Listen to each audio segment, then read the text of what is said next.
નમસ્કાર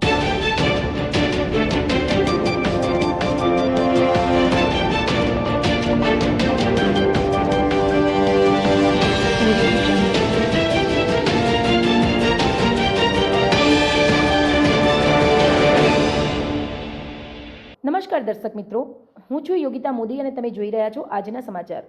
આજે સમગ્ર ગુજરાતમાં બાર કાઉન્સિલ ઓફ ગુજરાતની ચૂંટણી યોજાઈ હતી, જેમાં 99 જેટલા ઉમેદવારોએ પોતાની ઉમેદવારી નોંધાવી છે। ત્યારે મહેસાણા જિલ્લાના વિસનગર બાર કાઉન્સિલ દ્વારા પણ શાંતિપૂર્ણ માહોલમાં મતદાન થયું હતું, જેમાં વિસનગર બાર કાઉન્સિલના 307 જેટલા વકીલ મતદારો છે। ત્યારે સૌ મતદારોએ ઉત્સાહપૂર્વક શાંતિપૂર્ણ રીતે મતદાન કર્યું હતું। આ બાબતે વધુ માહિતી વિસનગર બાર એસોસિએશન પ્રમુખ શ્રી રાજેશભાઈ જે પટેલ અને કમલેશભાઈ પટેલ વકીલ હસનપુર દ્વારા પ્રાપ્ત થઈ હતી। આજે ગુજરાત બાર કાઉન્સિલ ઓફની ચૂંટણી છે, એમાં 99 ઉમેદવારો ભરેલા છે।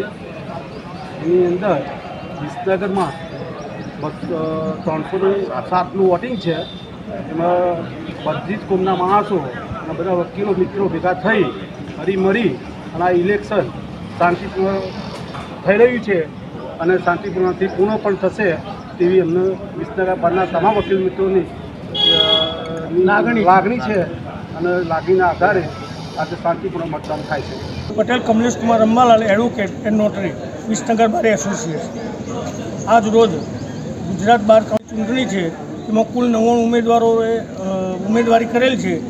આજ રોજ વિસનગર મતદાન કેન્દ્ર 115 ઉપર જે અમારા વકીલ બાર એસોસિએશનમાં નોંધાયેલા વકીલ મિત્રો ઉમંગથી આનંદથી મતદાન કરી રહ્યા છે અને આજ રોજ વિસનગર ખાતે શાંતિપૂર્ણ મતદાન થઈ રહ્યું છે અને બધા આનંદમાં છે વકીલો।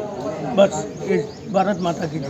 સમાચાર અને જાહેરાત માટે સંપર્ક કરો પ્રકાશ સોની 94 294 35 034, અલ્પેશ બારોટ 93 774 26 544। વિસનગર કે ન્યૂઝ।